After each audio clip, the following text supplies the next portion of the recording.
So today's program is New York City subways with Arthur Gottlieb. In 2 weeks, on March 30th, we are going to be presenting Grand Central Terminal. And if you received the Zoom invitation to your email for this program, you are going to continue to receive those Zoom invitations on that email until we end the program, which is going to go through April. If you ever want to cancel your registration for the entire series, or you want to change that email where the Zoom invitations are going to, just let me know. If you're just going to miss one program, don't bother canceling your registration because it will cancel you for all of them. So the next one, as I said, is on March 30th. That's going to be the same time. It's going to be 2 o'clock. We do want to encourage questions, comments, stories.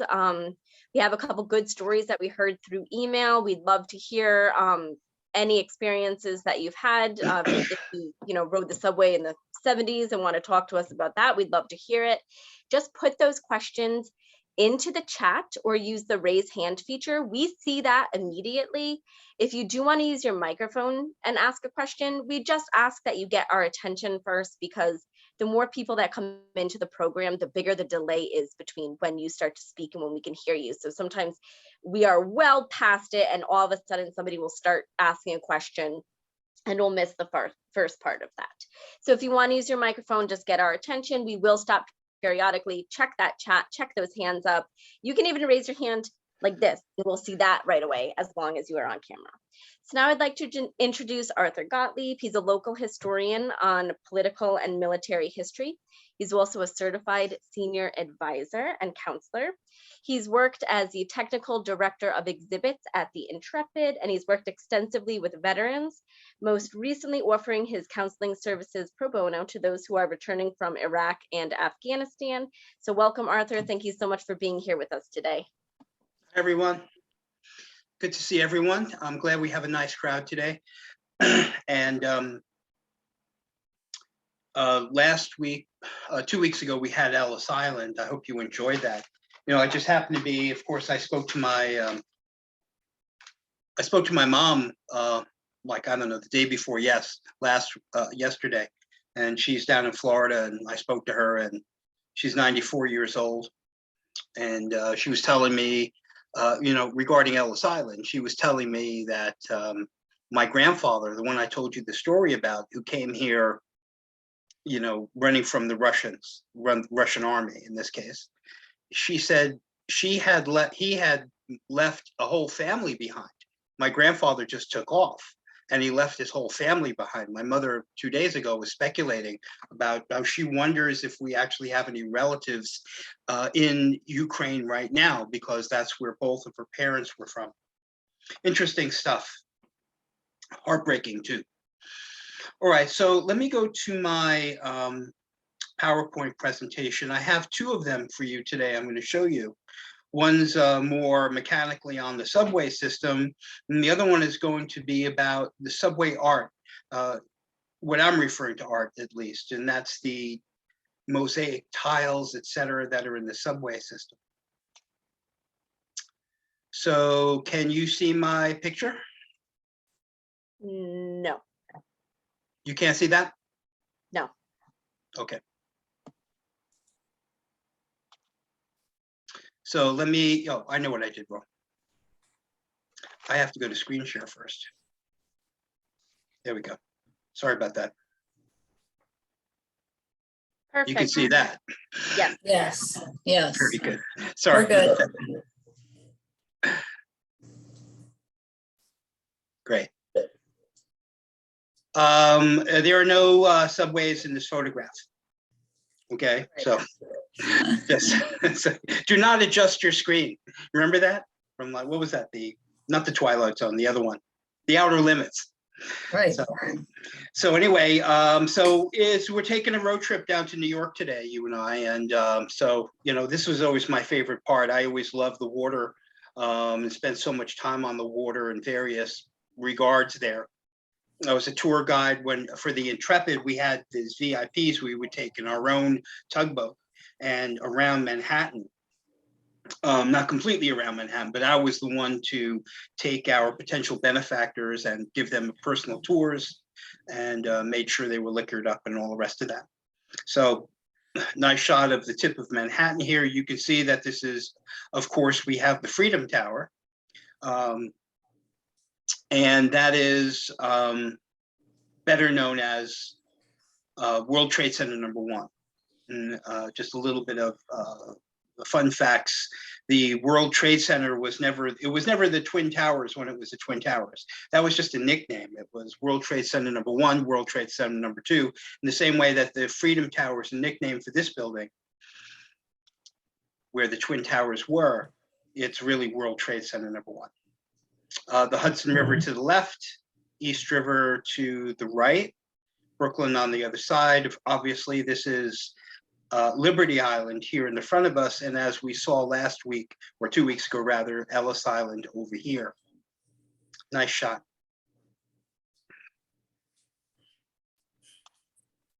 So most of you know this, if not all of you, but just a quick reference, and I just want to put this up here, not just to test your memory, but also to talk about where the subway system goes and where it doesn't go.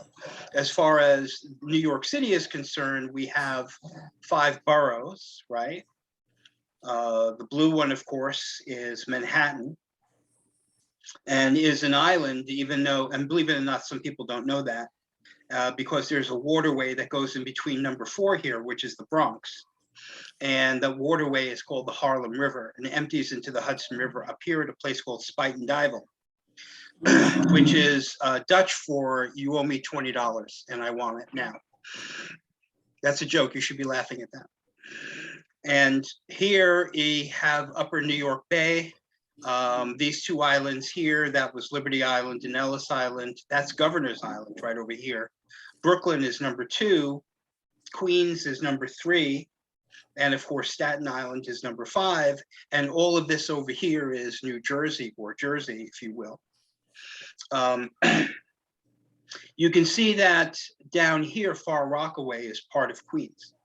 See, this is all Far Rockaway down over here. Right now, everything here is on an island, except for one borough of New York City, and that is #4, the Bronx. The Bronx is the only landmass in New York City that's actually on an island.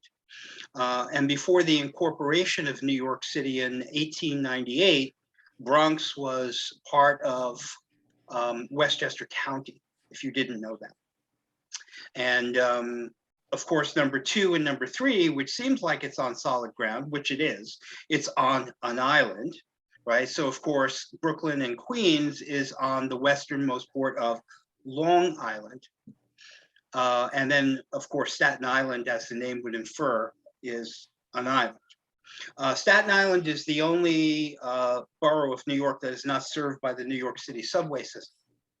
And #4 here, like I said to you, the Bronx is the only place in New York that is actually on the mainland.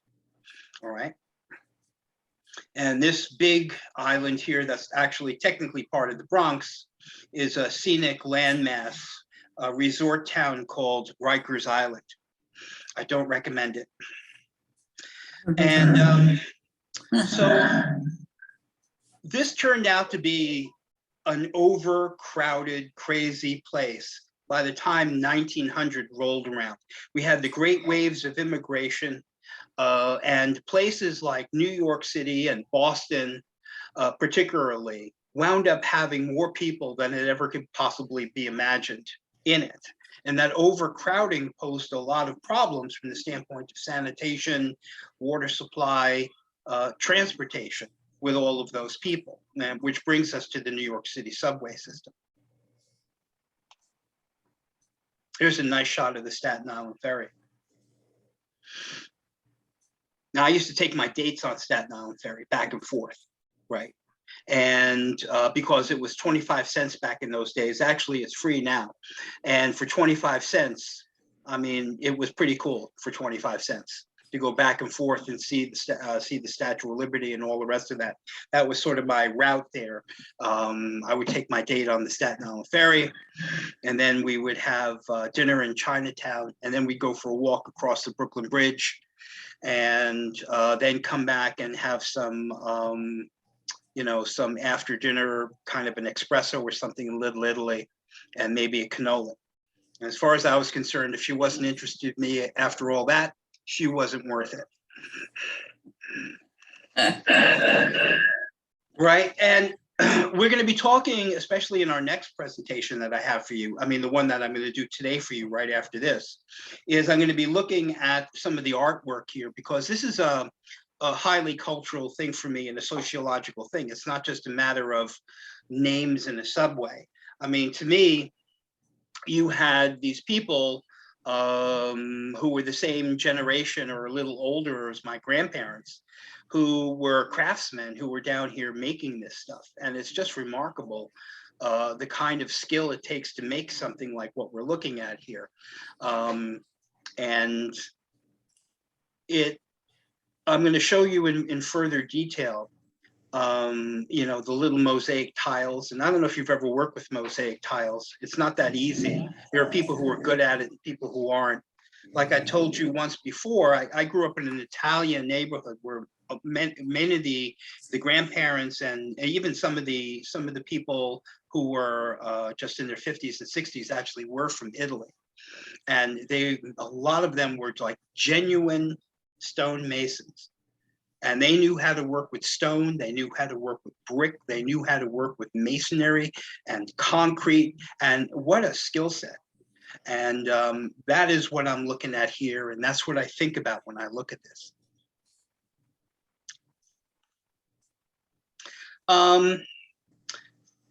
I don't know how many of you have actually traversed the New York City subway system, but it's pretty extensive. It's one of the largest in the world. It doesn't have quite the track length as places in China now. It has more stations than anywhere else. When New York City was having a subway system created, it was in competition with Boston. You know, kind of like a little rivalry, like the Mets, I mean, rather the New York Yankees and the Boston Red Sox. You know, it's like what big city was going to get their subway system first.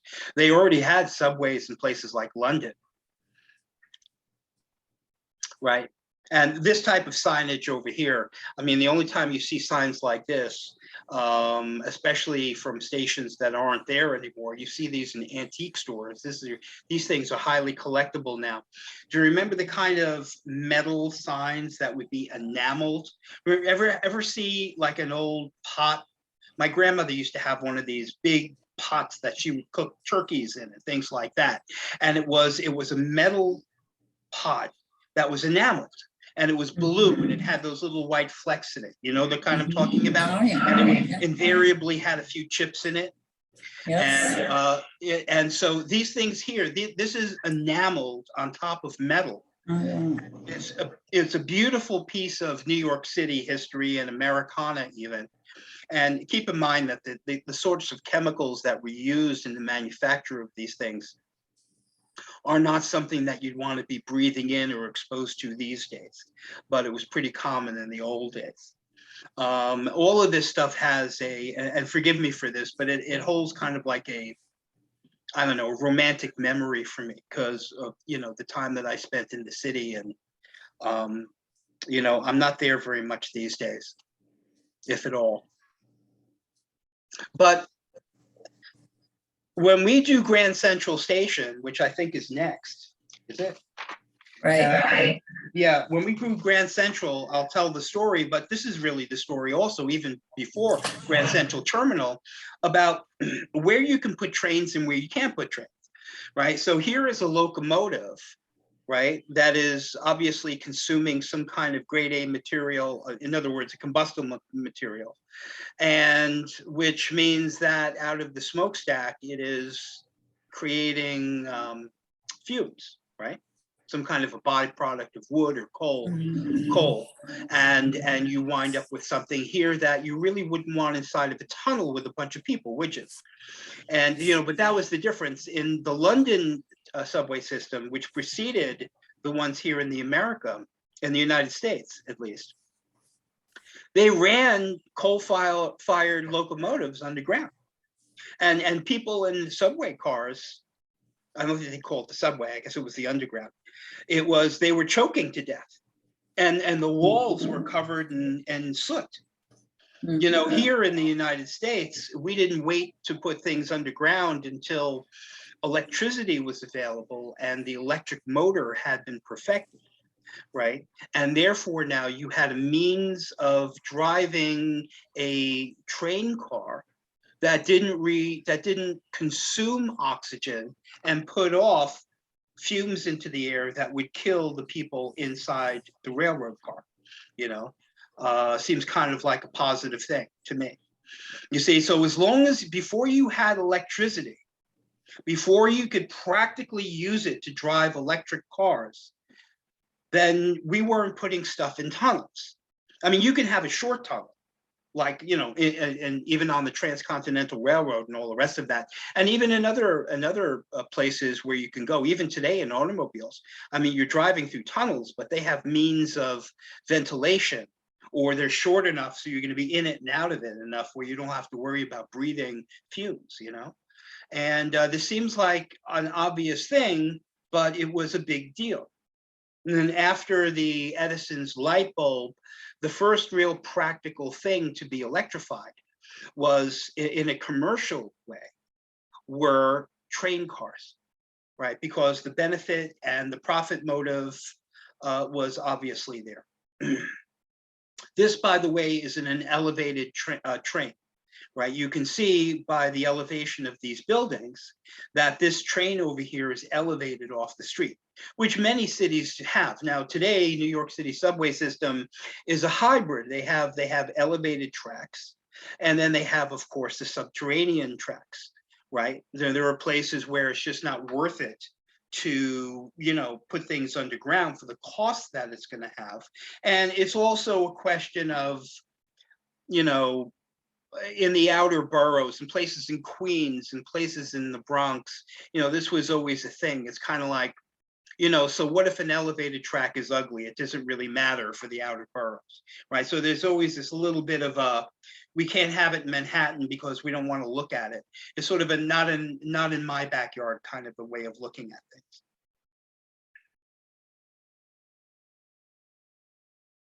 So you see, here's a good shot here when we had train travel in New York City, and it was on these elevated tracks, you see? And you needed to be elevated, like I said to you, because, you know, you've got these steam locomotives that are running on coal. And plus, when you put something above ground, it's not nearly as complicated as actually having to excavate the earth on the bustling city street and putting everything underground. That's something that people don't consider, you know, when you're looking at it at face value. Like, for instance, you know, I'm for those of you who don't know, I don't do this professionally anymore, but, you know, I still have my license as a high voltage electrician in the state of Connecticut, right? So I'm an E-series electrician, which is the highest level you can get. And but my physical condition, my back, et cetera, doesn't allow me to do anything like that anymore, but I still have my license. So the point is, people are always asking me, well, why don't we, when there's a storm, the power lines come down, why don't you just bury everything underground and it would solve that problem? It's just not that easy. It's just not that easy. It's easier to have things above the ground. You can work on them. It's more serviceable. They remain cooler. You know, fumes in the case of the locomotive, I mean, can go right into the air, obviously, you see. But I want you to think about something here, and looking at this old photograph is before you had motor cars and before you had train transportation, how did anybody get from point A to point B outside of walking? And the answer, of course, is you had horses and you had carriages. Now, the problem with horses and carriages, although, you know, you might take a nice romantic ride in Central Park or something like that. I mean, when this was the only way to get around, it was not nearly as romantic as it is for us, for which it's a choice. There was manure everywhere on the streets. There was urine everywhere on the streets. That sank into the water table, right? And even though by this time in history, New York City had brought its water in from points north in the Croton Aqueduct system, which was another thing in New York architecture I hope I'll have the chance to share with you one day. It's an incredible project. But you can see that, you know, in an era before you had proper sanitation habits, if not the infrastructure, this created things like typhoid and all kinds of other diseases that came from all of this open sewage on the street, from the horses, the smell, everything. All right, it's something that we normally don't think about until it's brought up in this kind of a fashion. So it was more than just convenience of transportation. It was a major health crisis that needed to be alleviated by getting rid of, you know, wall-to-wall horses. And don't get me wrong, I like horses, you know, but you see the point. Now, in the case of the Croton Aqueduct system, we've already had experience throughout the 5 boroughs, or even before they were the 5 boroughs, frankly, about putting together these subterranean water mains. And, you know, so you've got these enormous pipes. Every now and then, you know, one of these 150-year-old pipes will pop, you know, and you'll see it on the news, right? It's amazing that some of these pipes there are still the original pipes. And this happens to be a photograph in Brooklyn, Hooper Street in Brooklyn. And it's 1925, and they're getting this massive water main. And you can see now, this is a process called cut and cover, right? So what they're able to do here is excavate what's referred to as a trench, and the fill that's taken out of the hole is now on the side. They put the pipe in, or they lay the pipe, better put, and then they cover it back up, you see? And that is one of the basic ways that you can actually put something underground like this. In the New York City subway system, some parts of it were done with cut and cover like this, but the majority was done by actually tunneling under the ground, like, because you had to go hundreds of feet in some places underground to make a proper subway tunnel. And that required, in New York City, especially Manhattan, which has a lot of bedrock, it required dynamite. So it was like really blasting your way through. It's like creating a mine, you see? And they had some very extraordinary cases where this dynamite actually blew up, because don't forget, in the times before electricity, right? And I know I was just telling you that we had electricity by now, but there was a lot of things underground that they were still lighting in remote places with kerosene lamps, etc. You know, so if you had this stockpile of dynamite underground being used for this tunnel, there was a few instances where these things exploded and took half the neighborhood with it. Very dangerous stuff. The people who were digging tunnels are called sandhogs. Here's a good example of a New York City subway, right? And this happens to be Broadway at 155th Street, right? So relatively uptown. And that is in 1901, you see? So if you can see in the center of the photograph, this big circular tube here, that is the subway tunnel, right? In this particular case, this is also cut and cover. Okay, but in 1901, 155th Street, I mean, that would be like saying you were going upstate, right? 155th Street in 1901. The epicenter of the city in 1901 was like Union Square, you know, so this is like way up there.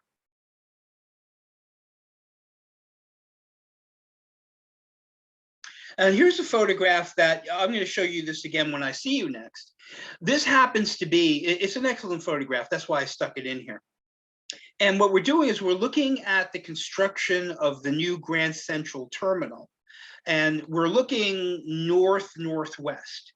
And you can see that, just like I was telling you, Grand Central, the station that's there now, was able to put all the trains underground. only because of the electrification that came with this particular period of time. And then they had to essentially excavate all of this area behind Grand Central. And you can see that they have these active trains and all of this dirt that's being cut out into different levels. I mean, it's just extraordinary for the technology of the day. And by the way, in this photograph, because there isn't any buildings obscuring it, I wonder if you could notice the building that's up here towards the upper part of your screen. See, that's St. Patrick's Cathedral. See it? Pretty cool, right? And to give you a better picture of this, right, this is looking dead north, okay? This would be approximately Park Avenue. You see, so the train tracks coming into Grand Central, even though it's not the subway, but some of the tracks are subway tracks, as you know, if you've ever, been at Grand Central. Not only are they underground now, but you have actually two levels of train tracks, one set of tracks and another set of tracks above it. And then the city ground level is built on top of the second level of tracks. You see, and this is 1910, 1905 technology. It's pretty stunning stuff, you see, and all of the same infrastructure is underneath there now. Our subway system, well, our subway system, New York City subway system is one of the oldest, and it's got a lot of antique stuff going on. It's amazing that it works as well as it does, is my opinion. But it's like cutting out the Panama Canal here. It's pretty amazing. I'll talk more about this when I do Grand Central. This is the first finished station, which was down around City Hall. It's the City Hall station. This still exists, even though it's not open for subway traffic use, but it remains as an artifact. And this is the first open car of subway passengers in 1904, right? Of course, everybody's wearing their shiny top hats. Now, there's a lot of history from the technical aspects of what it took to create a subway system like this. And you had a lot of entrepreneurs and people who came up with the ideas. The first one actually was considered a pneumatic tube.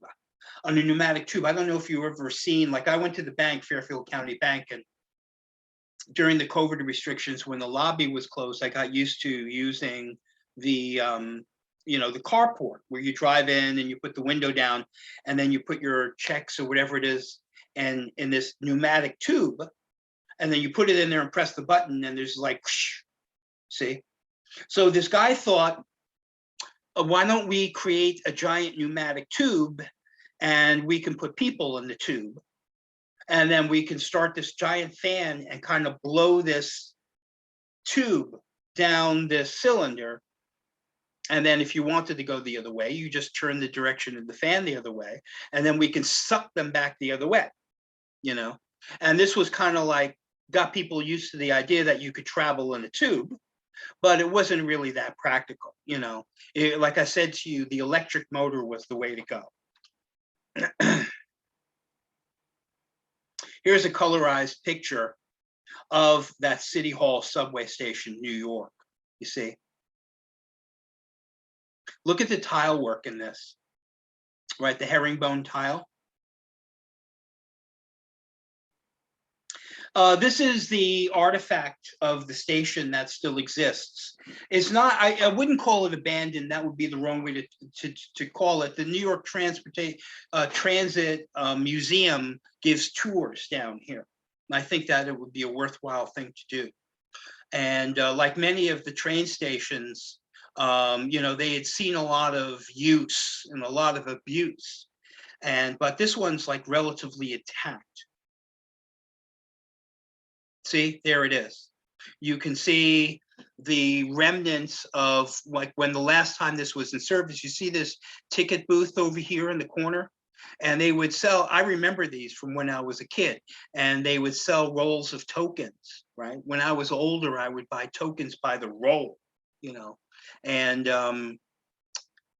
That's still down here as an artifact too. Some of the detail work here. Right, here's a skylight that's covered with all kinds of debris on the outside of it. Then the latest piece of the subway system to be completed was up on the 2nd Avenue line. And, you know, it wasn't really that long. And it cost an absolute fortune, right? You know, so to go like a mile took them not even a mile. It probably cost more than like the whole subway system originally. And it was just extraordinarily expensive, you know, to keep extending the subway system in modern times with the cost overruns and permitting. And you could also imagine that the environmental considerations of what you had to have clearance for back in 1901 was like, okay, here's your permit, go do what you need to do, right? Today, you've got to actually prove that you're not going to have an adverse impact on the environment and all the rest of that. It's a whole different story. Brooklyn Bridge is a bridge that is obviously an antique bridge at this point, opened in 1883, and it carried train traffic in the form of cars for the subway system and also trolleys. You see, so you had two kinds of train cars that operated on a bridge like that, neither of which operate on this bridge now because it's just too old. The actual strain on a span like this to have subway cars traveling across it is too much at this point. I don't know if you think about the geometry of a suspension bridge. It is really like, it's a giant spring because the roadway is suspended from cables, right? So there is a certain amount of flexibility to it when different stressors are. And when you have one train coming from one end and the other train coming on the opposite of the other end, what happens in a span like this is it twists it like a ribbon. It torques it. And they decided many years ago that they didn't need any torquing on an antique structure like this anymore. Although train travel in the form of subway cars is still allowed on some of the other spans. And here is another colorized postcard that I found of the Brooklyn Bridge, showing both the subway cars, right? I'm calling them subway cars, but these actually are headed for an elevated track. And there is the trolley cars, right? And you can tell the difference between the trolley cars and the subway cars because the subway cars are fed electricity through the track system with a third rail, you see, on the bottom. And the trolley cars had something called a pantograph on top of the subway, on top of the trolley car, which would connect to this thing called a catenary wire above you. If any of you are old enough to remember subways, I mean, rather trolley car systems in your own town, of which was probably just about every town, you'll remember the overhead wires and all the rest of that. I mean, by the time I was around and noticing things, even as a youngster, I mean, there were many streets in the town where I grew up that still had trolley tracks, but all of the catenary wires had already been long disassembled. And whenever they did repair work on the road that had the trolley tracks, they would tear up the tracks and and some of those roads were very nice. They had, you know, they were cobblestoned, etc. And when they repaved the road after they were done fixing the water main or whatever, they would just put pavement on it and there would be no tracks. You know, I always thought that was a little disappointing because I like the trolley tracks and I like the cobblestones. Here's an actual, like a newspaper thing, you see, from way back in the day, the Brooklyn Bridge connecting New York and Brooklyn. And by the way, before 1898, Brooklyn and New York City were two different cities. Brooklyn was one of the largest cities in the country, but it wasn't part of greater New York City. It was like the first real suburb. And anyway, so the Brooklyn Bridge connecting New York and Brooklyn carries 500,000 people each day, right? And this is back like at the turn of the last century, right? The cars crossing the 4 tracks cannot begin to accommodate the crowds. And as a result, thousands of people walk in all kinds of weather and in thongs that make even the pedestrian anxious for his own safety. Oh, throngs of people. The completion of the new subway will go towards relieving the congestion, especially at night, at the New York end of the bridge. You see, so what they're doing here is they're actually making like an editorial case of we need a proper rapid transit system.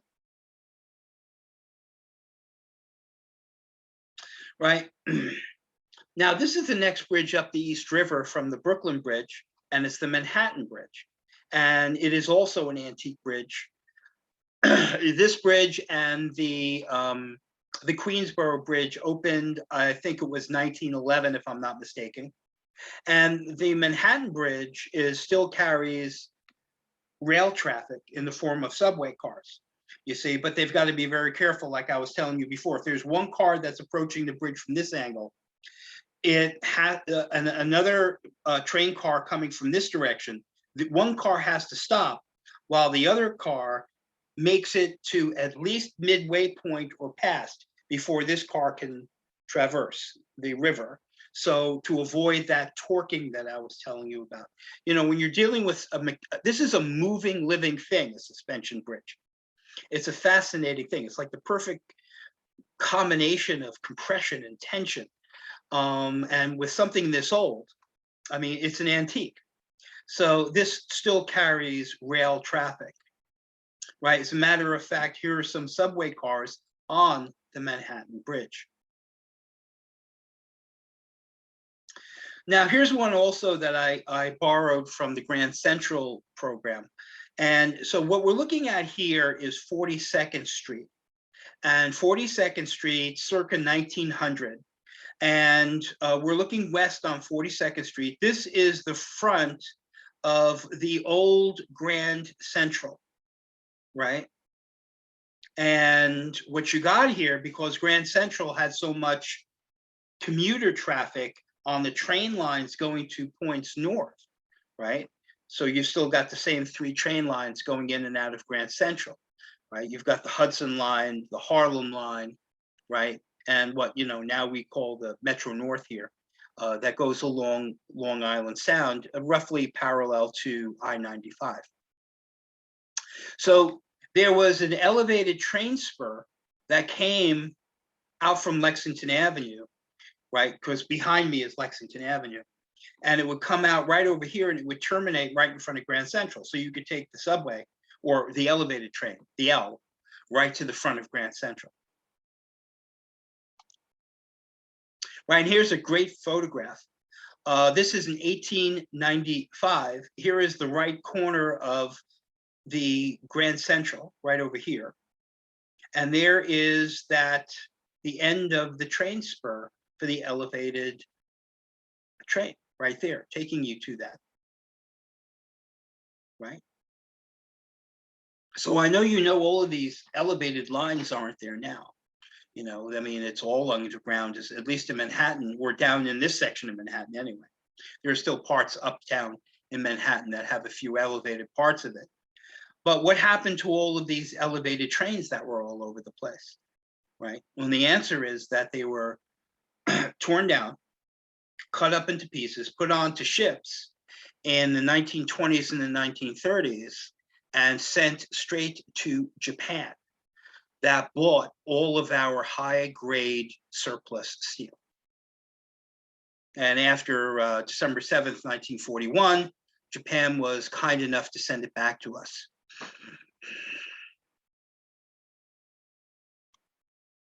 So this is what it looks like inside the tunneling process for the subway system. And this happens to be the 4th Avenue Brooklyn subway. And what you've got here, and one of the things that made the New York City subway system unique, a kind of a cut above it, if you will, and perhaps pardon my bias, is to say Boston, was that the designers of the New York City subway system made a 4-track system on the main lines, meaning that you can have a track going each way that's going to be for local traffic, and a track going each way for express traffic. And if you've ever taken the subway, you know what that means. I mean, imagine having to take an elevator and you were going to the 10th floor, but there were 9 other people in the elevator, and the 9 other respective people each wanted to stop at the 1st floor, the 2nd floor, the 3rd floor, the 4th floor, the 5th floor, the 6th floor, the 7th floor, and the 8th floor, and the 9th floor. You see what I mean? I mean, it would take you forever. You know, by the time I got to the 10th floor, I'd need another shave, you know? So, you know, there are times where you want to bypass those other stations and have an express train going from point A to some other point B, right? And then when you get to a point, then you can get on the local train and then stop 2 or 3 stops to where you're going, right? So that was a big advantage of the New York City subway system. See? So here's a great shot. I wonder if you recognize where this is, right? There's a building yonder with a statue. The statue is George Washington, right? So in other words, we're at Wall Street and Broad Street, right? And I used to do work down here, and I would take the subway and all the rest of that stuff. And so, you know, it's pretty neat, right? And so, you know, in our next program, I'm going to be showing you some of the subway tiles, which are pretty cool. And, you know, this is just an example here. Now, for me, you know, part of the excitement of being in the subway, I mean, just, I guess, being in New York in general, right? And I was fortunate enough, I mean, I started working in New York and going to school, you know, doing my master's work and then my career work. It was kind of sandwiched in between Mayor Bloomberg, right, and David Dinkins. You see, so, you know, it's a real kind of a change that occurred in the years that I worked there. And by the time I kind of retired from my last job in Manhattan, I mean, I would invite my wife to come down. I'd meet her at Grand Central, and we would just, you know, we would be on the subway all times of night. And it was really, at least to my impression, it was pretty safe. I wonder really what it's like now, and I don't want to cast aspersions on it, but I'm just kind of sharing a good memory with you. But I always enjoyed the musicians and the performers on these various subway platforms. I mean, some of them were just so good, you know, and they would use, some of them would use these 5-gallon joint compound pails, and they would turn them over, you know, those plastic ones. And they would do these, I mean, they would, like, people from the Caribbean, and they would do this kind of like make this music on these simple discardable items like these buckets. And for somebody like me who's musically illiterate practically, it was so impressive.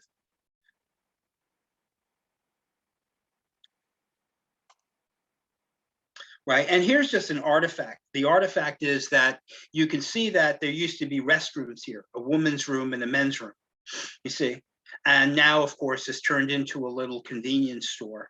And, you know, and these things all changed too, because when I started, you know, taking the train and going into the city and commuting, you know, one of the things that I saw, I mean, it was newspapers all over the place. Everyone was reading a newspaper, right? And by the time, I mean, if I was to go down there now, nobody would be reading a newspaper, right? I mean, everyone would be on their tablet or their smartphone or something like that, you know. So the newspaper stores and magazine is even something that's changed our society, at least because of technology.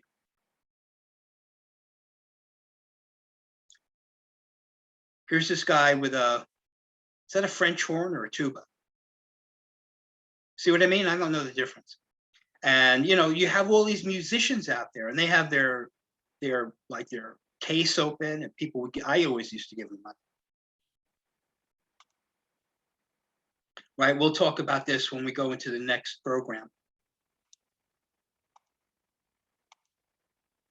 Right, and you're going to different places. Eastern Parkway. Right, so here's part of the elevated system in Upper Manhattan.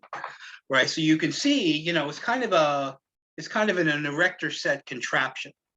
Right, you know, with the elevated train, and you would go up the stairs, et cetera, and head over. In the Bronx, there still is a lot of elevated stations, and other parts of Queens, et cetera. Now, historically, the New York City subway system started off as 3 separate systems, right? Because they were actually bankrolled by individual entrepreneurs. And it's not easy to get things done in a place like New York, especially in the late 19th, early 20th century. And I am not sure it's easy to get something done now either. But the thing is that there was a lot of, there were a lot of bosses. Remember, they had Tammany Hall, and you had people who had to be paid off and greased, so to speak, you know, and you had all kinds of corruption and influences. If everybody had to have their finger in the pie to get paid off. And not only that, but you can imagine that you had to have easements of people who own certain properties to be able to have land rights, to be able to dig under or traverse over. And that all, you know, meant buying up things. It meant eminent domain. And, you know, who was going to make the money and who was going to make profit. And if this was going to bring transportation into your neighborhood, then you wanted to support it. And if it was going to bring transportation into somebody else's neighborhood, you wouldn't support it, maybe, you see? So the first company was called the Interborough Rapid Transit Company, right? And that's where you get the IRT. And the second company was the Brooklyn Manhattan Transit Corporation, and that was the BMT, right? And those were 2 independent lines.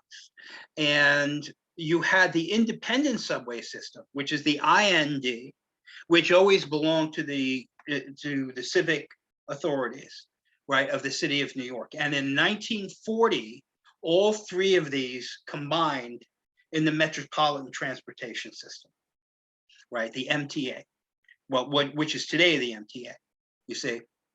But they started off independently. Right, here's another great shot. I wonder if you could recognize where we are here. The bridge behind you, or not behind you, but behind them, is the Williamsburg Bridge, which is another antique bridge over the East River. So you've got the Brooklyn Bridge, the Manhattan Bridge, then the Williamsburg Bridge, right, taking you into the Williamsburg section of Brooklyn, right? And the next bridge after this would be the Queensboro Bridge. Here's a shot that I pulled up, and this is from the 1950s, and this is way uptown in the Bronx, right? And this is, you can see the kind of, it's almost like, in a sense, you know, without the modern kind of buildings in the background there. You know, it's almost has this frontier kind of element to it. You know, with like if you were to look at a desert, not a desert town, but one of these towns that you see in a Western movie, you know, with the wooden porch and all the rest of that. And here's this fellow here, and he's waiting to go down to work or wherever he's going. And he's reading a newspaper. And you know, it was a long time ago because the guy was wearing a hat when everybody wore hats. And, you know, this is what the typical subway car looks like. You know, it has to be a lot of stainless steel, and it's easy to clean, and, you know, that sort of a thing.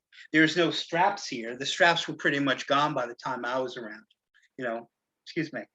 But the earlier trains, the generation before this train, had straps. It had like these D-rings hanging from the overhead that was on this spring. You know, so you would pull it, and then when you released it, it would spring back out of the way. And that's why you have people called strap hangers.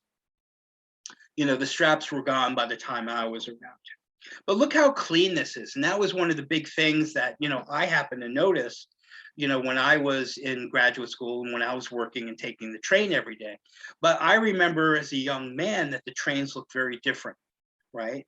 As a young man, the trains looked like this, you see. So, the transit authority was a big representation of kind of like the social state of affairs. And this happened to be in the early 1970s, right? And I frankly remember it being as depressing as this photograph sort of would suggest it is.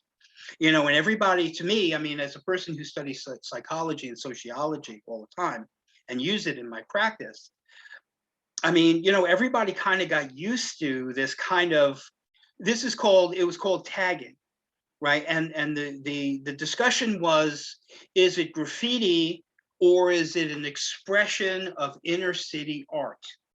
You see? So it was kind of like some people were, we have to clean the trains and we have to paint them and all the rest of that. And other people were saying that really it's a form of racism to do that, because if you actually get rid of all this graffiti, then you're eliminating a path of healthy expression of what it meant to live in the inner city, you see?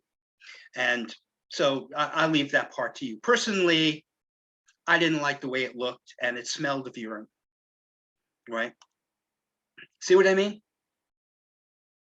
And all the people in these pictures kind of look like totally burnt out. So I don't know if that just happens to be or what, but yeah, this is what, when I was starting riding the subway as a young man, this is exactly what all the subways look like to me. And this was like, it left a big impression.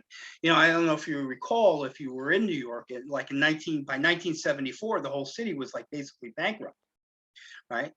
And Abe Beam was there. And, I remember that New York City was the first city, I mean, to ask the federal government for kind of a loan, right? And I think there was this, my father used to read the Daily News, and on the face of the Daily News, I think it was President Ford said, "No, we're not giving you any money." And the headline said, federal government to New York City, like, go to hell or something like that. It was something really pointed. See what I mean? So all of the open rail yards and everything, you got to be careful here because there's a third rail over here. And if you don't watch what you're doing, I mean, you wind up being vaporized. And but all of the trains were completely tagged like this. And several people in my family worked for the Transit Authority, right? My uncle worked for the Transit Authority, and he was a mechanic for these very kinds of railroad cars. And Uncle Eddie. And he was an amazing thief. I think it's a wonder the MTA had anything left after he was done robbing them. He was too much. I always called him Mr. Potato Head. And my cousin Martin was a motorman on subway cars. So it was really, there's a lot of people in the family. I remember how many of you New Yorkers remember the Guardian Angels? Remember the Guardian Angels?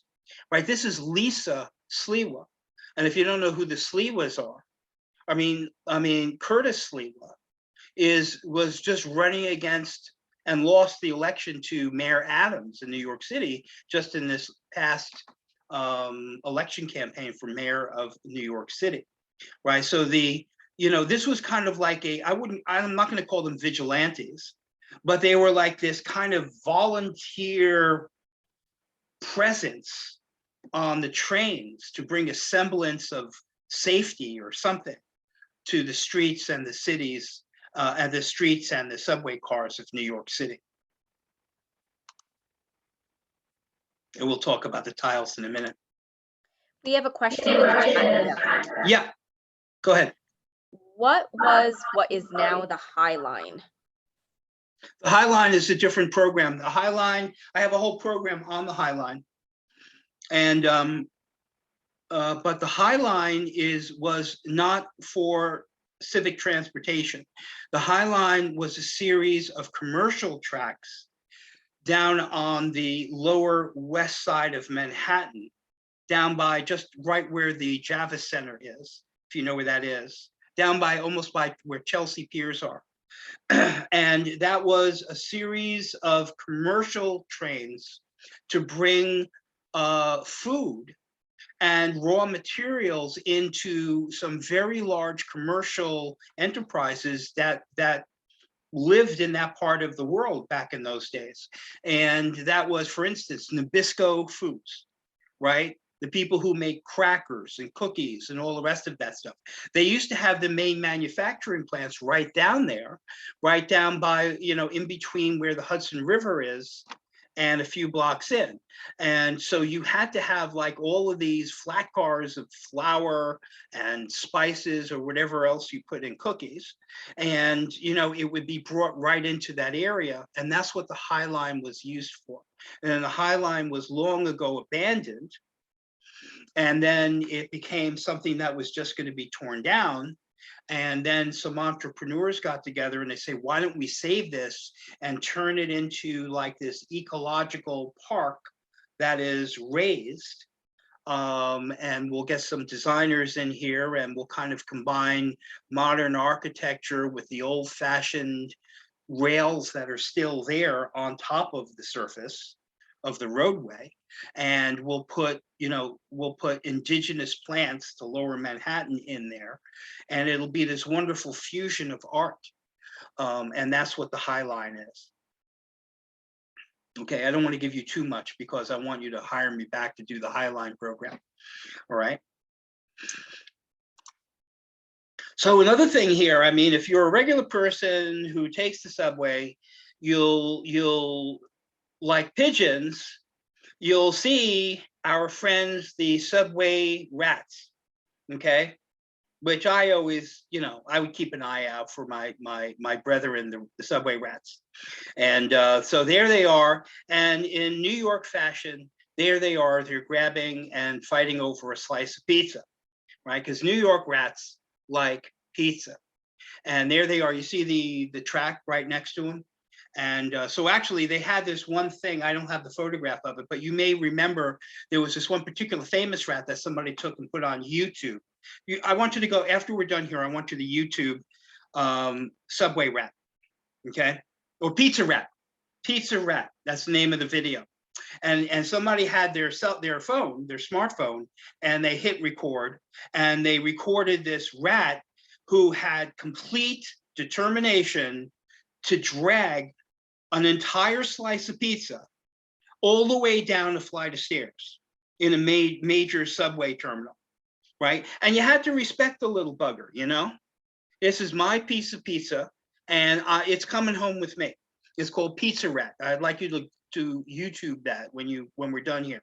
Anyway, so this isn't Pizza Rat, but these are other pizza rats, okay? And Pizza Rat became so popular, by the way.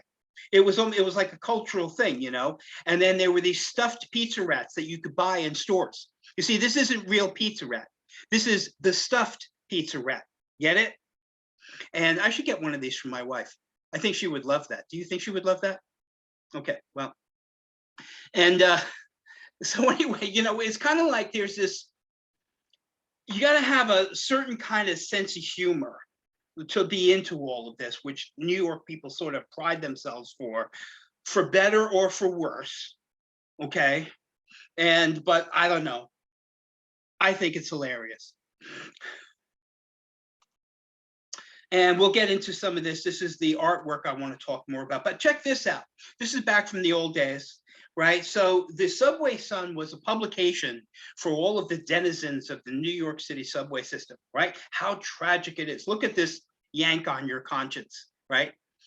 How careless you are if, like many other pedestrians, you take ridiculous chances crossing the streets, right? And so, in other words, they're trying to exhort you not to jaywalk and things like that, right? So, and they used to have these little things on the old subway cars, right? And here's another one for the Subway Sun, right? You don't do this in your home, why do it in your subway, right? So don't litter. And the tokens, right? I used to have like a whole jar of these things, you know, and they changed them because people found out a way to counterfeit them. So they had to keep changing them, right? And some of the smaller ones got replaced with bigger ones. And then, you know, you had, as technology increased, they were able to detect 2 different kinds of metals. So they made them out of 2 different kinds of materials, right? Ouch. It's 30 cents now. Oh my God. You know, 30 cents for a subway ride where you can go basically anywhere in the city. Oh, and look at the bottom headline. Isn't this great? Stage set for Mary Jo inquest. Any of you remember who Mary Jo is? Mary Jo Buttafuoco. Remember her? Joey Buttafuoco? What was her name? Amy Fisher, I think, right? The Long Island Lolita. My God. I hope some of you laughing out there with me right now. So here's a complete collection of the different subway tokens, right, from beginning to end. I remember these little ones, right? And then they sort of progress through all of these different ones, right? Well, actually, there's the flip side of each one of them is what we're looking at here. And this is the last one. Like I told you, they had, you know, the big technology of the day. They can actually detect 2 different kinds of metals, you know, so. Did you know that there was a Miss Subways? I didn't know that. Who will be Miss Subways, right? Mary Lynn Mullaney, Mary Bastone, Doris Lee, Patricia McGuire, right? And all of these other people here, right? I mean, maybe this was a big deal, you know? And here's our lovely winner, ladies and gentlemen. It is one Enid Berkowitz, an art student at Hunter College, my alma mater. Okay, interested in advertising and costume design. Watch this. You could never pull this off now. It's too misogynistic, right? Interested in advertising and costume design, makes her own clothes, plugging for a BA, but would settle for an MRS. You get it? If she finds a guy before she gets her degree, she'd rather be married. You think that somebody could put that in writing today and get away with it? I don't think so. Very attractive, Miss Berkowitz, right? I don't know if you recognize where this is. This is under like the main civic building down by Chambers Street, okay? This is under subway station that went underneath the World Trade Center. And on 9/11/2001, the devastation of the collapse of the World Trade Center actually was so severe that it crushed the subway station underneath it. And there's the outside entrance to the subway station on like 9/11/2001. And it's like a war zone. It's like, you know, the pictures from Ukraine, heaven help us. Hurricane Sandy, down in lower Manhattan, all the subway tracks and the subway, can you see the water level here? Right, and this was a pretty big deal because all of those ancient wires, right, the old insulation and the old copper wires that had been the same exact wires for 100 years, right, they were now completely destroyed once they got hit with seawater. This is Hurricane Sandy. You remember Hurricane Sandy, don't you? Look at the flooding here, 86th Street. It's incredible. Here's just a woman coming out, right? Here's the independent subway system, right? The IND.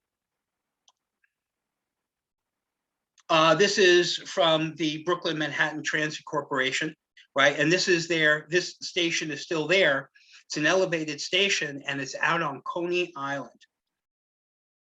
Now, another thing, you know, it's on the subways, you just never know what you're going to see in New York City. It's just amazing. So you see our friend here going to work, making an honest living as a clown, right? Who's to judge? How about this fella waiting for a train? I know what you're thinking, right? The old joke. Horse walks into a bar. Bartender says, "Hey, why the long face?" Okay, forgive me for that. Now, what happens to all these old subway cars when they've reached their life expectancy, right? Well, guess what? They gut them take the carriages off and everything, and the basic cars is like a carcass, and then they sell them, and they're brought out offshore in various places like Florida, etc., and they're dumped overboard to make artificial reefs. The fish love these things. Isn't that amazing? Did you know that? Who would think of such a thing? You see that? And they just kick them right off the side of the barge, and they float to the bottom, and now it's a complete artificial reef for new wildlife habitat. See this guy over here, who I assume is the bulldozer operator? Man, I would love this job. Well, I thought you would find that interesting. Anyway, so here's our next one. And let's go to subway tiles.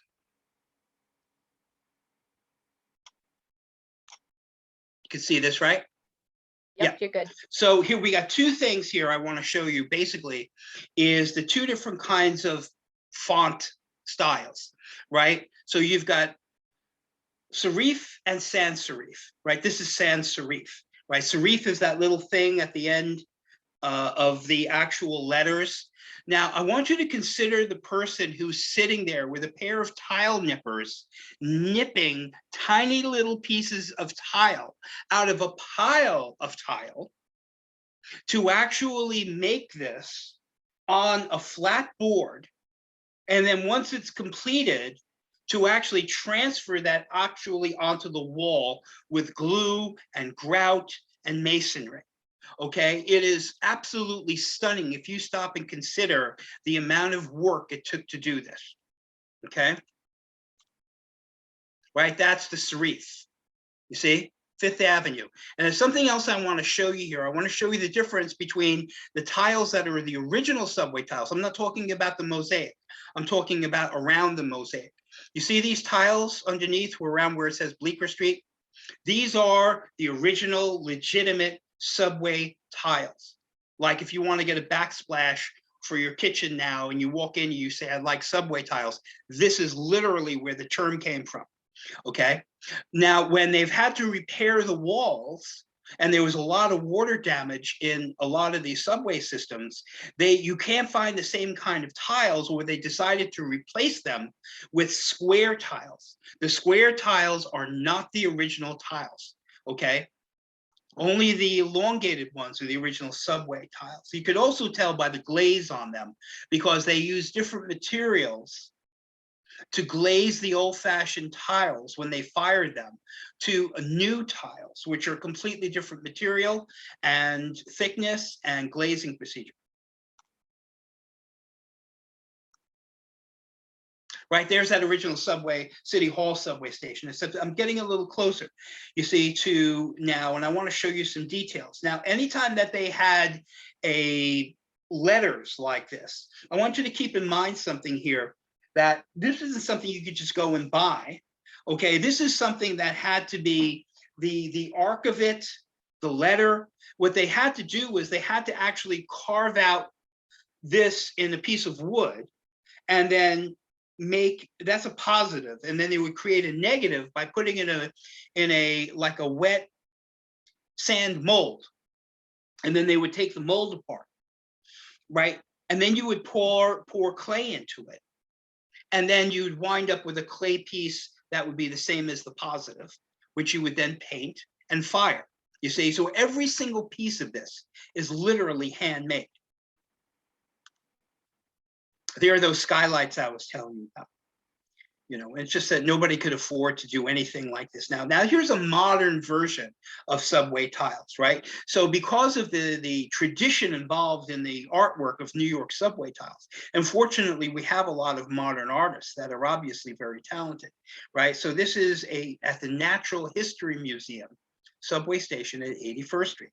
So the theme obviously is this aquatic theme, and you can see this beautiful job of these mosaics, which were all inspired by the original subway signs that I was showing you. Isn't this remarkable? It's absolutely lovely. And here's a classic example of what I was talking about.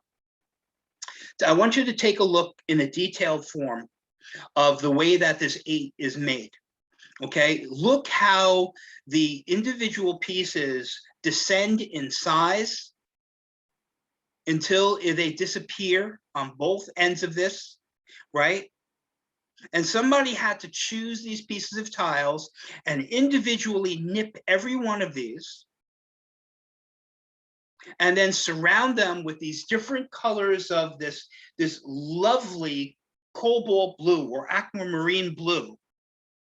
And this is all original. You can tell by the glaze on it that it's the original stuff.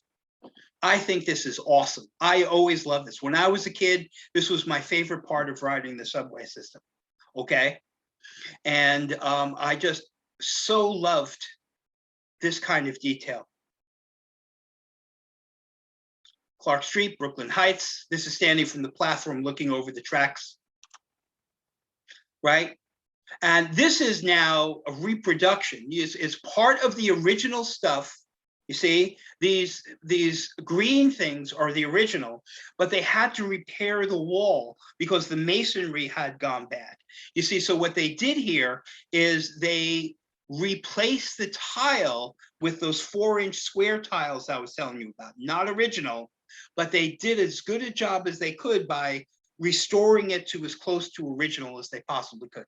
And of course, the IRT, right, stands for the Interborough Rapid Transit Company. Grand Army Plaza in Brooklyn. Now, here's something that you couldn't get built today, and it's amazing it's still there, right?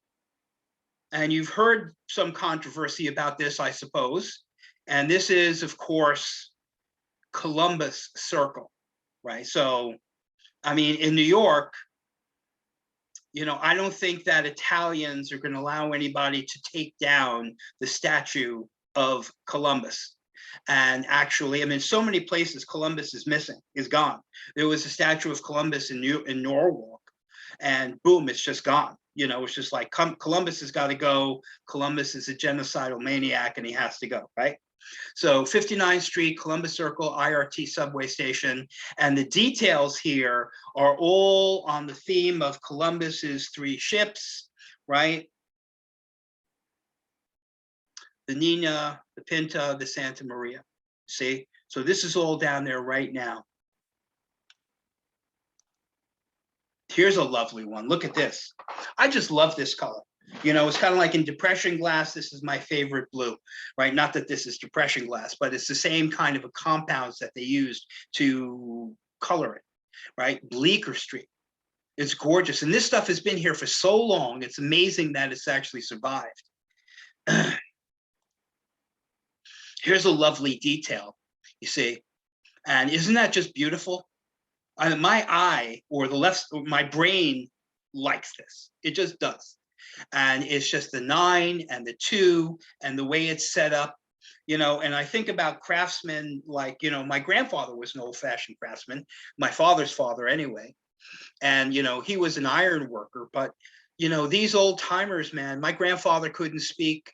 He couldn't read or write, but he could speak 4 languages fluently, and he could fix anything. And he was a natural mechanic, you know. And you had a lot of those type of people, all Europeans, that actually built New York City. Right, so here's Sans Serif, Madison Square Garden, right? So this is relatively new from the 1960s because that's when Madison Square Garden was built, or at least the new Madison Square Garden, where Pennsylvania Station used to be, okay? 34th Street, Penn Station. This is a lovely one, right? So you've got some kind of a hipster here in blue Converses. Excuse me. And he's standing there, and you can see, I mean, this is like as New York as it gets, right? Look at the detail and the way the geometry of the tiles is. And it's all original. And even when it's repaired, they repair it as close to the original as possible. And here's another thing you used to see in New York a lot too. These are actually clear pieces of glass that are actually set in the floor. You see them? On the elevated stations, this happens to East Tremont Avenue, up where my parents used to live. And you can see there's still these original staircases and enclosures for some of the elevated lines here. West Farm Square, East Tremont Avenue in the Bronx. There's another 8 with those beautiful greens, and that's kind of like the color of corn almost. It's just gorgeous if you just stop and consider the actual effort that it took to actually cut those pieces of tiles in those ways and set them, the patience. Here's another one down here. This is in Fulton Street, right? And Fulton was named after somebody who created a steamboat, okay? And you know, it's representing the maritime history and importance as a hub of commerce and transportation that is the harbor of New York City. Right now, these larger panels over here, they're all, like I said to you, these all had to be created in the form of making the positive to the negative and then pouring, you know, the clay into it and then painting it and firing it. And then it had to be all assembled. It's really stunning as far as the amount of work that went into something like this originally. 2 Wilson Avenue. This one's a little bit more abstract. Wall Street. Right, this one's very old. It's Chambers Street. Chambers Street, which is down, you know, it's down by City Hall, right? Chambers Street, all the way down. And it's old and it's been repaired many times.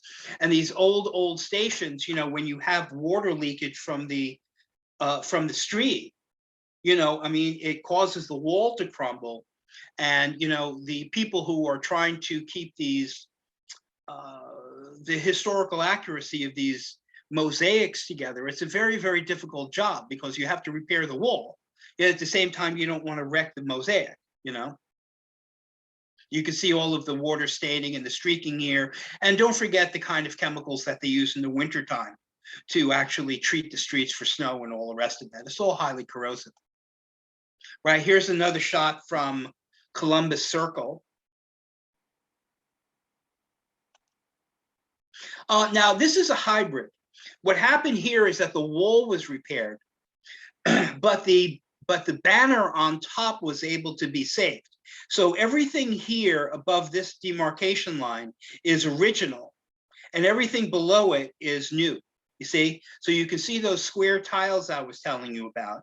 And then somebody here has taken the time to, in the original spirit of things, to actually create a street scene of a front stoop going down to the street and all the rest of this, very Parisian in a sense. You see, so there is a lot of dedication to the historical preservation of these things.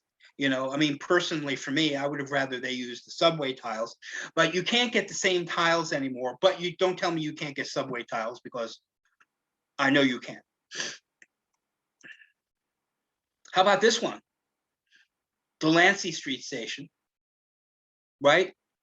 And, you know, so here you have a wall, and these are all made out of like these little tiny mosaic tiles. It's really something. All of these fish. This is down by the Brooklyn Bridge, the Chambers Street Station, the BMT, the Brooklyn Manhattan Transit Corporation. And it is, of course, depicting artwork in the station that is representative of the Brooklyn Bridge, you see, including these little detail mosaics right there. Once again, Sans Serif. Here's an elevated station. And what somebody did here, and these things tend to be pretty damn ugly, these elevated stations, especially on the outskirts.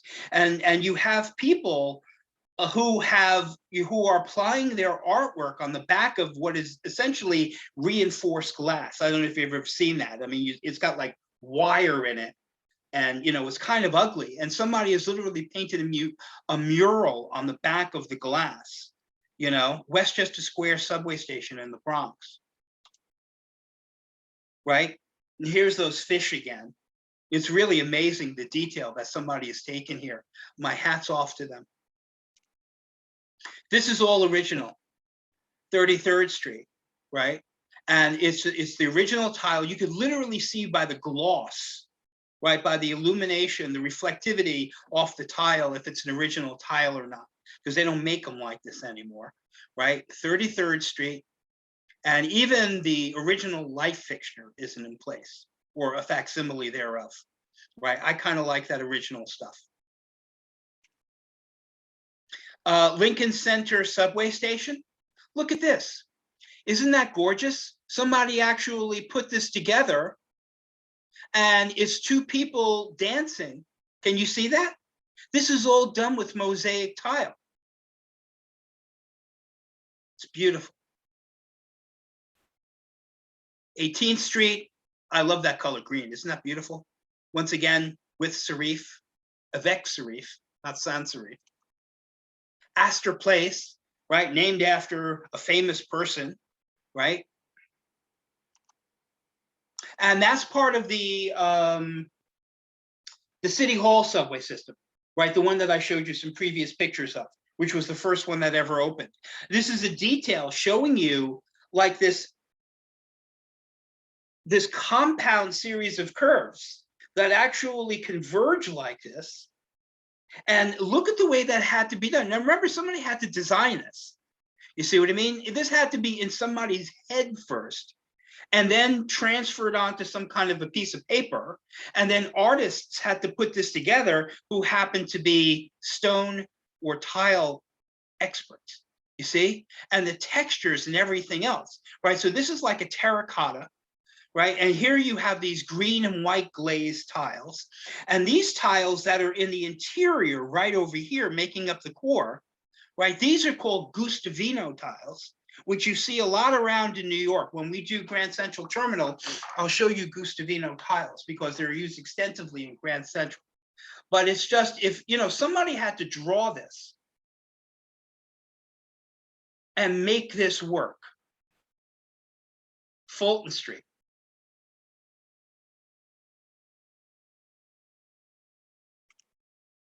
Isn't that great? You see, so this is kind of like, I wouldn't call it an afterthought, but you can tell here's another one of these situations where the top band is original, and then they had to repair the wall, so they used the square tiles. Yet at the same time, they wanted to give you a sense of artwork. And I find this, I like it. I like it. It makes me happy, and who cares after that, right? It's not hurting anybody. It makes me smile. I'm good. Right? Once again, Fulton Street, you know, and then you have a lot of these things here. They had these, you know, utility rooms, or sometimes they would have a bathroom. Sometimes they would have, you know, an office or something like that. So when this was built, it had a door, you know, but now, of course, it's just a piece of plywood. But once again, you can see the rest of it. And there is Mr. Fulton's first steamboat. There it is, which went up the Hudson River under steam power. I think it was called the Claremont, if I'm not mistaken, if my memory serves me. You see? And here's a modern version of some artwork in Subway Station. This is 59th Street, right? And Lexington Avenue. I used to take the Lexington Avenue all the time, you see? And it's just very whimsical, isn't it? I mean, look at all those mosaic tiles, and you see what it is? It's a giant cup of coffee. I think it's fabulous. And I love, it's enriching to me to know that the spirit of the original, you know, the original spirit of it is still alive, as far as making it beautiful with mosaic tile. Right, this is in Brooklyn, right? This is getting off at the Brooklyn Borough Hall. And you can see how, you know, this was quite fancy, right? And once again, this all had to be carved out of wood. And then you had to make a negative out of the sand mold. And then you had to pour the clay into it, paint it, and then fire it and glaze it, or whatever the process is, okay? And the Brooklyn Borough Hall, very old. Once again, there's the Chambers Street station, right? So the big municipal building, that's still there, right? It's not far from where the Brooklyn Bridge is on the Manhattan side. You know, if I just love the way this is done with all of these tiles and everything else like that. Anybody been down here? I've been down here. And here's another one, you see, so this is later on because you can tell because of the square tiles, but this is a more recent piece of artwork there. It's probably from the 90s for all I know, but more recent, you see. And look at this beautiful piece of art made out of this mosaic tile, right? Louisa Caldwell made this. East 180th Street subway station in the Bronx. Isn't that not beautiful? George Washington Bridge, 181st Street, up in Washington Heights. Yeah, you don't see too many more telephones. I remember when I used to go down to the, I mean, you know, before I had my own cell phone and or even a flip phone, people were waiting in line to make a phone call, you know, and then now all of the phones are gone, you know, you're lucky to find a phone. Because who needs one? Number 6 platform. I wish this was a better picture, but I just love it. You see the shield there with the little stars and stuff? Canal Street, a good example of the little detail work there. Been on the Canal Street station a few times. There's another shot of the City Hall station. It's just magnificent. They still use this as a turnaround, right? So the tracks are active, but not actually as a subway station, just because they use it when they need to turn a train from going in one direction to the other, right? They use this as kind of like a big loop. South Fulton, so that's the SF. Times Square.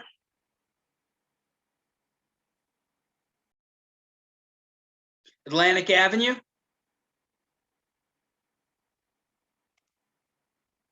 Oh, that's on Astor Place. I don't know what it was. I guess the Astors were into beaver pelts or something like that. And, you know, so they have, so you go into Astor Place, that's the actual train station or subway station, and they would have all of these beavers there, you know, representing Mr. Astor, right? Right now, anyway, here's that one that was downtown that I showed you at Fulton Street, and they're showing you the ships of the day. This looks like the Mauritania, if I'm not mistaken, and it's just beautiful the way that this is done and painted, isn't it? Right, there's another close-up of the City Hall subway station. Now, regrettably, a lot of these things have seen damage over the years because things weren't only interested as far as historical artifacts. That didn't occur until the mid-1960s, specifically that it was worth preserving things. What happened was Pennsylvania Station got torn down, rather unceremoniously destroyed between 1960 and 1964, 65, before the inglorious Madison Square Garden was put up. And that sent such a shockwave through the architectural community and anyone with a brain or a heart that all of a sudden it's like, you know, maybe we should be more careful with tearing things down, because some things, once they get torn down, ain't never going back up, you see. Certainly that was the case with Pennsylvania Station. And so everyone got more conservation minded after the mid-1960s because of what happened at Pennsylvania Station. But here you can see that there's already a lot of damage here. Here's a beautiful one. I just love this one on Lexington Avenue, that giant L and the EX. That's great stuff. And remember, somebody had to think of this, draw it, and then turn it into kind of like a reality there in tile on the wall. And I just love the combination of the white, the blues, and the greens. It is just, for my head, it brings pleasure, right? To look at this. I just love the way it looks. The Borough Hall. The reason I showed you this was the one I showed you, the City Hall one. There was, over the years, the amount of vending machines and all the rest of that stuff that got installed on the walls. You know, cigarette machines, candy machines, this kind of machine, that kind of machines, you know, ticket machines. You know, it's not easy to drill a hole properly through tile. You see, you got to have a real skill set to be able to do that. And I think that a lot of the people they had doing it did not have that particular skill set, and they just smashed the tiles in the process of drilling holes in them to hang all of these appliances on the wall. you know, and it's just destroyed, unfortunately, destroyed a lot of the original tile work, etc. This is 130th Street Station near City University, right? So that's, I think this is the Janus. Am I correct with that? And there's a whole story behind this. Prince Street, it's a lovely P, once again, the tile work. I'm going faster here because we are 3 minutes over. And then finally, I think this is the last slide, Canal Street, which in Chinese, I'm pretty sure says Chinatown. All right. And but it's just a lovely, that color yellow. It's just awesome. You can't even find these colors anymore. And once again, you can see that with the square tiles here, they've actually been able to go around this particular mural and repair the wall with new tile. 96th Street Station, a lovely example of that individual, and that what you use to snip a tile is called a tile nipper, by the way. So when I say nipping a tile, I mean that's what it's called. Kind of like nipping something in the bud, right? And there we have it. So there's our hour and a half. What I did was I combined 2 separate programs for you. I hope you enjoyed that. And thank you for taking this trip down with me today to New York City subways. Yes, and in 2 weeks, we'll go over Grand Central Terminal. I don't see any questions that are actually in the chat. So if you do have a question that you think of after the program is over, feel free to shoot me an email. You could reply to that Zoom invitation, and I will forward all of those questions over to Arthur, and he'll get back to you when he has a chance. If there are no questions, then I hope everybody has an awesome afternoon. It's really nice out. It's apparently 52 degrees according to my cell phone. So I hope everyone has a lovely afternoon, and we'll see everybody in 2 weeks. Thank you so much, Arthur. Thank you, everyone. Thank you. My It was pleasure. really good. Thank you. See you soon. Take care.